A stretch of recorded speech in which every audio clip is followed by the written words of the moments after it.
We have a man that we've been promising you off and on for around about a week, and I think we finally clicked on this evening's edition. The best excuse that he can give us, apparently, is that his Cadillac, get this, with probably crazy wired wheels, goofed on him somewhere out around Abbotsford. But anyway, better late than ever. Welcome on board, Bill Kenny of the Ink Spots. Thank you kindly, Jack. You know, I hate to confess, but that's exactly what happened. You know, they say Cadillacs are not supposed to go on the bum. What happened? I don't know. I've never driven a Cadillac. I'm not making that kind of money, man.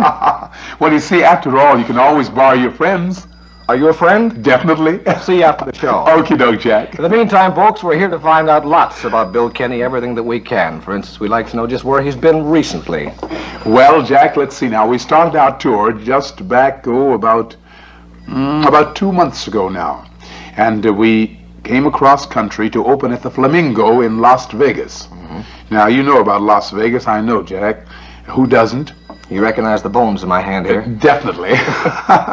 And we opened the Flamingo. We stayed at the Flamingo for 2 weeks. Then we moved from there into San Diego to play a club there. We played there for a week. Then we moved into Palm Springs, California, to play at the Chi-Chi Starlight Room for a couple of weeks. And then we moved on up the coast club, and we leave the cave and we go into Portland to open a club there, Jack, and then we leave there. Not the cave in Portland, is it? No, not the cave in Portland. In fact, I've forgotten the name. I've never played a club in Portland before, Jack. Oh, I didn't know that. No, it's the first time. I played a theater there, you know, but it's been quite a while, too. We'd like to find out something about the Bill Kenny story. Now, this is the first time we've had the opportunity of having you on the program.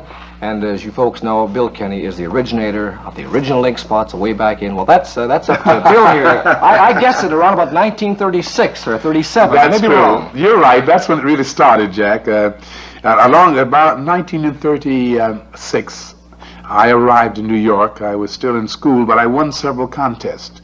And Milton Berle's brother, Phil Berle, asked me if I'd like to go to New York, and naturally I was interested. And he decided to manage me, which he did for a while. As a single, was this? Well, yes, that was his idea. Yeah. But my voice was so entirely different, and around that time, ballads weren't doing very well, Jack.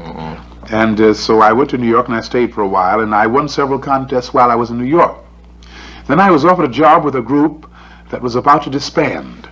And that was the group known as the Ink Spots.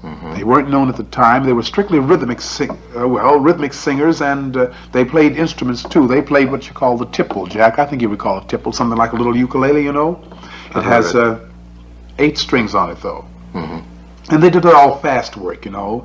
And I joined them. Thank heaven they buried that style. They did, didn't they? You're right about that. Okay.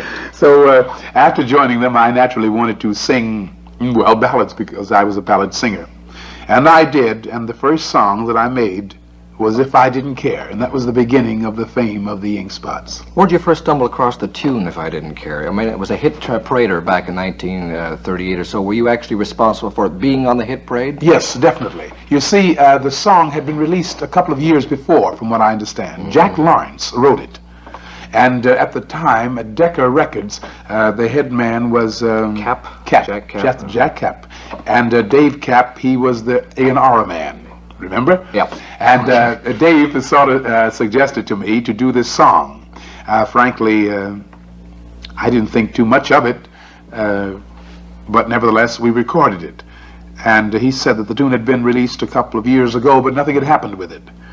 And frankly, we didn't think very much of the tune, or rather anything happening to it when we recorded it. There was one song on the flip side of the record that we did have high hopes about, Jack.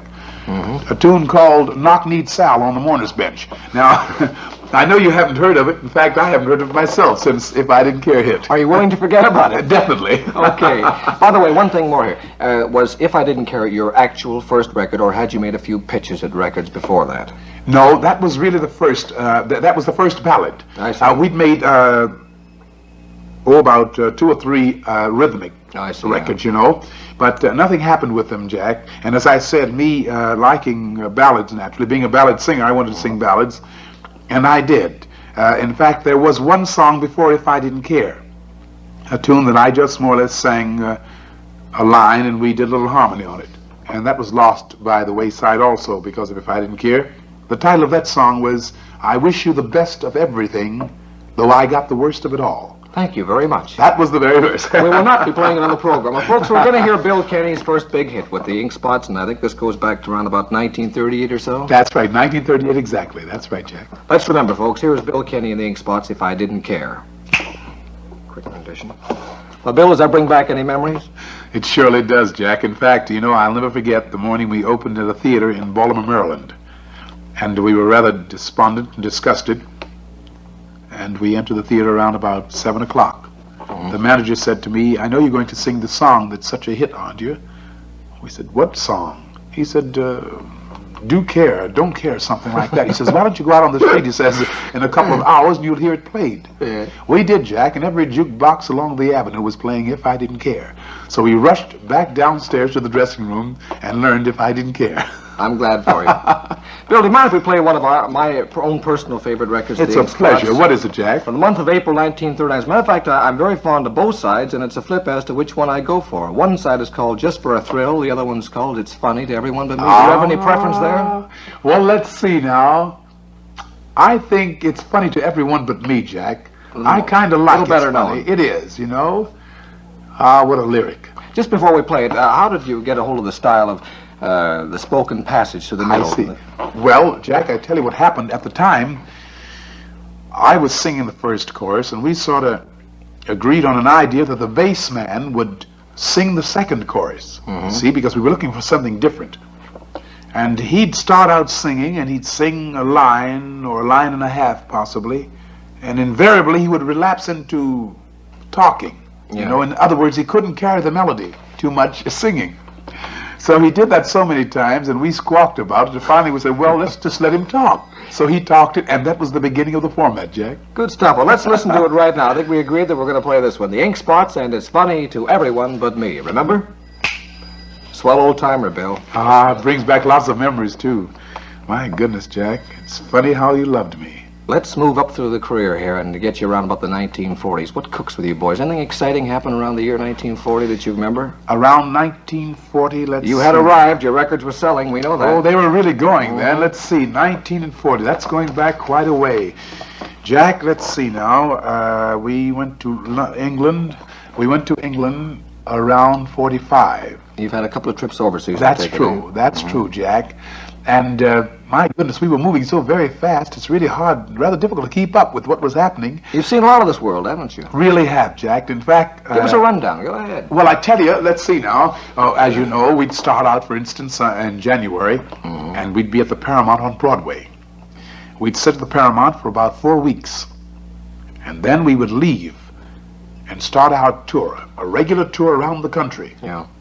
And we'd arrive back in New York around December, the 1st of December. Just about an even year. That's right, exactly. What Jack, do you do? Add material as you go on the road? That's the way you must have to do it. well, yes, we did. What we would do, we would record before we left. And then we'd start our tour. And while we were on our tour, if something came up that the was... hits would catch up with you? Is that the idea? Well- that you had recorded previously? That's true, exactly. You'd have to learn them all over again. Oh, you're right, exactly what happened. We had to get into a little corner, Jack, and just say, well, now, wait a minute, how did it go? Yeah. And then we had to get a record and listen to it again, you see? But then sometimes we'd stop in California, where Decca has also, a recording studio, and we'd record a song there. In fact, I remember several songs that we recorded while we were on the West Coast. And, for instance, one was called To Each His Own. That was recorded on the West Lovely Coast. tune. It was about 45 or 46. That's true, exactly. It was Great right hit around for the... you. Oh, gee, what a thrill. A very good friend of mine also recorded that tune. And I think, if I'm not mistaken, around that time, To Each His Own, there was a song called The Gypsy. That's right. Remember? In fact... Well, you dissed that one also. That's, right. That's true. That was the top tune for the year, Jack. And you had it sewed up, I suppose. That's huh? what I had it sewed up, and I sold more records. Look at that happy expression over here, eh? You know, Jack, I have a couple of Oscars at home on my TV set, and one is for the top record sold, and one is for the hit tune of the year, The Gypsy. Do you feel that royalties are here to stay? Well, Jack, sometimes I wonder. I think they are, though. You know, it's a wonderful thing, Jack, when you stop to think of lots of things that have happened in your life as far as the music profession is concerned when it's been your business. For instance, if I hadn't have recorded To Each His Own, which had been recorded by Howard. Eddie Howard, That's right. Eddie had recorded it, and I got worried while I was on the West Coast that this tune was doing very well. It was my type of song. You better cover it. And that's exactly what they said, Jack. You'd better cover it. So I did. And as it turned out, I had the biggest seller of To Each His Own, plus the top tune, The Gypsy. But if I hadn't have done it, I've often wondered, Jack, if there wouldn't have been a little question as to which would have been the top tune of that year, The Gypsy or To Each His Own, you see. Either way, you did okay. I did. I think so, too. What about Whispering Grass? Is there a story behind that one? Well, there is a story behind it, Jack. I remember when it was first presented to me by Dave Kapp, the song thrilled me a bit, but I had a funny feeling that the average person couldn't sing it. Lyrically, I thrilled to it, Jack, because I have things that tell a story. Yes, I think you did better than Orrin Tucker on this one. Who also covered it at the time. Just a little better. You know, Jack, my great thrill was when I learned that in Australia it was the top tune, as well as in England. Right. And even right here, whenever I come to Vancouver, where I do a show, invariably, I'll get more requests for Whispering Grass than any other song. Now, it isn't a very easy song to sing, Jack. Yeah. It's very rangy, you know, and it goes up and down. Well, I don't mind. That's this man's meat, believe me. It's rangy stuff. I was speaking to my friend Jack Wasson the other night, and he said that down through the years, it's amazing how many hits, real hits, that the Ink Spots have had. It must give you a great sense of accomplishment. It really does, Jack, because when you see so many come and go, as we have seen come and go in the business, it makes you feel kind of good that you can stand on the stage for a couple of hours and sing songs that you've been associated with throughout the years that the people are familiar with, and not repeat one. What do you say we repeat one right now? We've been talking about Whispering Grass. Let's get off it and play it, okay? Okie doke. Done. Whispering Grass, ladies and gentlemen, with the Ink Spots. A big hit back around about 1940, 41, in and around there anyway. You know, this Bill Kenny man has appeared in some pretty good company himself, not only with the Ink Spots themselves, but with a gal by the name of Ella Fitzgerald. I'd like to know how he got around to recording this hunk of Ellington music here, Beginning to See the Light, which we're about to play. Well, you know, Jack, around that time, the song had become kind of hot, as we say in the business, and that was again one of Dave Kapp's ideas, that I would sort of team up with Ella on the tune and watch and see what would happen. And it was really a wonderful response, and we got a very good kick out of, well, singing the song. I particularly, because I think Ella Fitzgerald is just about the greatest. I'll go with you. She's wonderful. My goodness, she does more with her voice. I mean, she has so much flexibility. You know, it's just like an instrument. Want to hear that record you made? I'd love to hear it, Jim. All right, got an exact date on it, too. I know where Bill Kenny was on February the 26th, 1945. He was making this record. Well, somewhere along the line with the Ink Spots, a bit of religious themes seemed to creep into their music, and a very lush background. Suddenly, Gordon Jenkins and the orchestra appears on the scene. And the billing on the record label even changes to not the Ink Spots, but Bill Kenny of the Ink Spots. Therein lies the story, which we're about to hear. Well, around that time, Jack, old Dave Kapp said to me one day, Bill, I have a very funny feeling that you should do very well singing religious songs. And naturally, I had an awful lot of respect for the man's ideas. After all, the proof of the pudding is in the eating, as they say. Right. So I sort of went along with it. And he showed me a song that had been written by a wonderful lady, a song called Our Lady of Fatima. And I was naturally impressed with it because it has a beautiful story. It goes back a long way, and I love stories that have ideas behind them. So I recorded this song with Gordon Jenkins' band. And that again was a great thrill, because up until that song, Jack, I'd never done any work with a big band, you know. And when I heard him playing, I'll never forget the first time in the recording studio. Lush strings, Oh, big chorus. gorgeous. Jack, I stood for a second or two, and finally Gordon did this to me. Wake up, boy. Wake up, wake up. I said, oh, I'm sorry, Gordon. I said, I was just so wrapped up in what I was hearing, I'd forgotten that, you know, there was my time to come in. This record was a big hit for you, wasn't it? It was a very big hit. It really was, Jack. One of my biggest. Well, shall we? Let's try it. Okay, ladies and gentlemen, here's Bill Kenny of the Ink Spots, Gordon Jenkins, the orchestra and chorus, and Our Lady of Fatima. Well, that brings us pretty well up to date. That one was recorded in December 1950, according to, at least that was the release date here in Canada on it. Let's get up to date. Not much has happened in the past 4 years, at least I think so, but maybe Bill Kenny has other ideas for us. Well, let's see. Now, Jack, frankly, I must admit, I've been kind of lazy for the past couple of years. In fact, we spend quite a bit of time on the other side of the ocean, as you know. And when you do, frankly, Jack, you drop back quite a bit in your production, you know, your output. And I guess it's the old saying, you just can't have your cake and eat it too.